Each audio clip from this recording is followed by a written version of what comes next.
We know that the business of the establishment is war, and business is booming. The House has passed a $95 billion foreign war aid bill. They have packed together a number of extremely complex issues. It doesn't make sense to me, not a bit of sense, that escalating tensions in China, or certainly between the US and China, the escalating conflicts of the Middle East, and the Ukraine-Russia conflict can all be effortlessly bundled together. Nonetheless, that's what's happening. The bill is passed. After months of delays in GOP infighting, the U.S. House voting Saturday to provide $95 billion to allies abroad, a major win for the White House and Speaker Mike Johnson. In a rare move, Democrats crossing the aisle to help Republicans clear a series of foreign assistance bills. The package would provide $61 billion to help Ukraine fight Russia, $26 billion for Israel just days after Iran attacked the Jewish nation, and $8 billion for the Indo-Pacific, where the rise of China has national security experts worried. A fourth bill bans TikTok if its Chinese owner doesn't divest. What? You've just added TikTok to that? Yeah, we've added TikTok. What? What's that got to do with it? Well, I'll tell you what it's got to do with it, is that TikTok is a site that is difficult to regulate for the authorities of the war establishment, the pro-war machine. Remember, the deep state are spending money condemning and smearing dissenting voices, ensuring that they're regarded as pro-Putin instead of anti-war. Why is the TikTok ban bill tagged onto this $95 billion aid bill? Let me know, Awakened Wonders. Let's have a look at this extraordinary story and how it's evolving with some fantastic analysis here. The resulting legislation will give congressional sanction to the Biden administration's policy of global war. The very fact that it will combine into a single whole the US interventions in three widely separated regions, Eastern Europe, the Middle East, and the Far East, gives expression to a fundamental change in world politics. The US ruling elite views its conflict with Russia, Iran, and China as interconnected theaters in the same struggle, the initial stages of a third world war. American imperialism, the strongest military power but a declining economic power, is engaged in a last-ditch effort to maintain its global hegemony against any possible challenge. Wow, this bill itself could be seen as tacit acknowledgement that we are on the precipice of a world war. What other connection is there between these three regionally disparate disputes? Well, you could argue that the military-industrial complex benefits from all three disputes, whether it's by continuing to arm certain nations that are involved in wars, or whether it's escalating tensions in other regions. But perhaps the mentality behind it is one of global war, whilst acknowledging that as an economic power, the United States is in decline, but as a military power, they are still supreme. And as the anti-TikTok bill indicates, by preparing to shut down an app used by 170 million people, in many cases to obtain information censored by the American corporate media, imperialist war is incompatible with democracy and freedom at home. Stepped up domestic repression is a necessity for the ruling elite, both to silence outright political opposition and to impose on working people the enormous sacrifices, both economically and ultimately in human lives, that such a war will entail. War against Russia, Iran, and China means a war against the American working class. That's a complex and interesting idea, but the economic implications of this escalating conflict will likely weigh heavy on particular sections of American society. And you will not be divided by religion or culture or skin tone.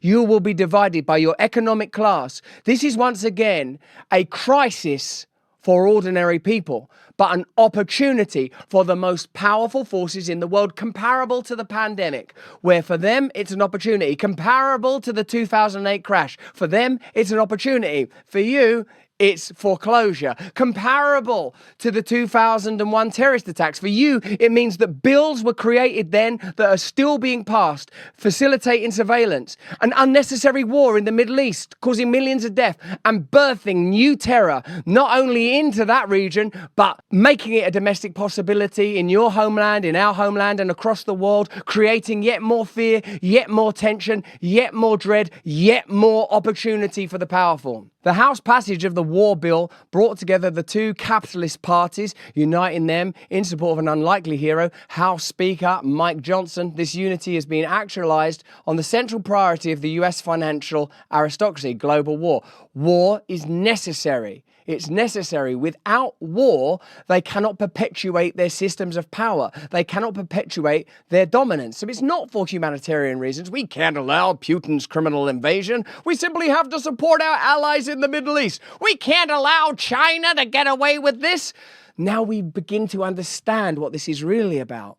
The perpetuation of continued control, the subjugation of foreign powers, but significantly, the necessary defeat into constant supine states, the inhabitants of the United States, the American people. House Democrats waved miniature Ukrainian flags as the roll call vote on the final passage of the funding of the Ukraine bill was carried out. When it was completed, they began chants of Ukraine, Ukraine, and had to be admonished from the chair to quiet down. The supposedly left Democrats, such as Alexandria Ocasio-Cortez of the Democrat Socialists of America, DSA, and members of the Squad, joined in celebration of the Ukraine war. There were only 21 members of Congress out of 431 that voted no against funding these perpetual wars. Doesn't that astonish you? 431, that's Democrats and Republican combined. And believe me, the Democrats and Republicans are combined. Let's have a look at that list of 21 names. Republican, Republican, Republican, Republican, Republican, Republican, Republican, Republican, Republican, Republican, Republican, Republican. But those Democrats, that's the party of peace. If you vote Republican, you're a warmonger. Hold on, that doesn't make sense, does it? Now, you know me, I don't trust either party. I do not trust the system. But that's an extraordinary fact, isn't it? Particularly if you tally it, as we have of course done with Unusual Wales reporting on how many members of Congress will directly and personally financially benefit from this war. How staggering, how astonishing. Let's have a look at that moment of the members of your Congress whose wages you pay. Chant, clap like braying fools and animals at the expenditure of your money on foreign soil. They are shipping your tax dollars straight out of America. Meanwhile, the border to the south remains unregulated, perhaps because cheap migrant labour further destabilises the domestic population. It's win-win for them, and it's lose-lose for everybody else.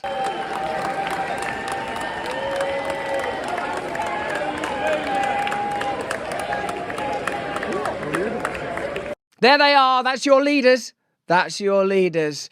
That's the people that you voted for. Those are the people that you pay for, and they are very pro-war. Saturday's votes demonstrated the most important reality about contemporary American politics. There is no lesser evil in the 2024 electoral contest. The lesser evil argument pretends to acknowledge the vast discontent with the Biden administration among millions of workers and youth while declaring that Trump would be still worse. But the House actions over the weekend showed one party, not two, or rather two parties united for war, not only against Russia, but throughout the world. The Democrats and Republicans agree on far more than they disagree. They agree on war, on austerity, on bailouts for the rich, and as Chomsky said, where both parties agree, you have no choice at all. The American working class must come forward to oppose the war on policies of the twin capitalist parties, which threaten humanity with nuclear annihilation. That would surely seem to be the most important subject now. The potential for those braying maniacs and lunatics who are so happy to facilitate the expenditure of your labour, your work, your toil, your graft,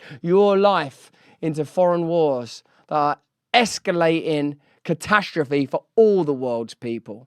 No one is benefiting. No one. It's a war for the elites, by the elites, funded by everybody else. And that same political establishment has signed a bill extending warrantless spying powers in your country. Well, it's going to affect all of us because, well, that's the way it's set up. And indeed, I would not be so reductive as to say all people in Congress, all people in the Senate, all members of Parliament, all politicians everywhere corrupt, get rid of them, because there are occasionally voices that resonate with you, aren't there? You hear people talking in those rooms, in those halls and those chambers of corruption that make you think, yeah, they for a minute stop chanting and braying for an unwinnable war that could be solved diplomatically, so less Ukrainian people would die, so less Ukrainian cities would be destroyed, so less Israeli lives would be lost. Peace! Advocate for peace! Oughtn't the power of the United States of America, particularly as its power that's backed by your lifeblood and your life's work,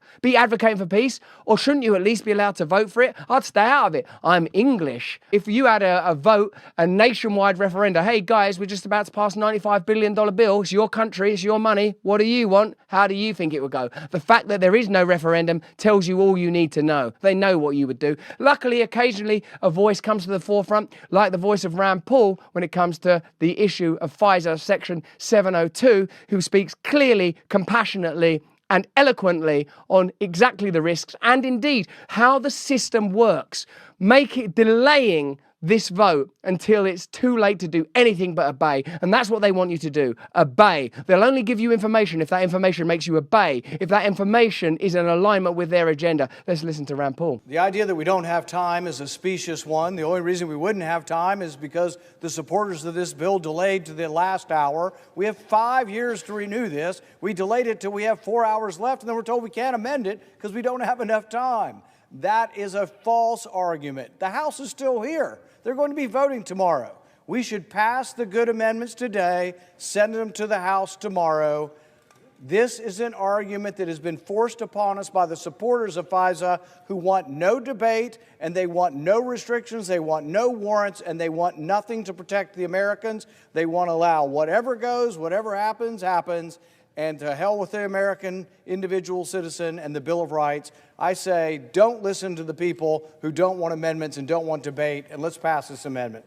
On this vote, the yeas are 31, the nays are 61. Under the previous order requiring 60 votes for the adoption of this amendment, the amendment is not agreed to. These are the kind of truths that we need to discuss and that need to be conveyed. I am against war. Hey, thanks for watching. If you want to see more uncensored content where free speech can flourish, join our live stream. Click the link right here to watch the next video if you want to, or become a member of a growing movement. Download the Rumble app and you'll be informed every time we make a new piece of content. Stay free.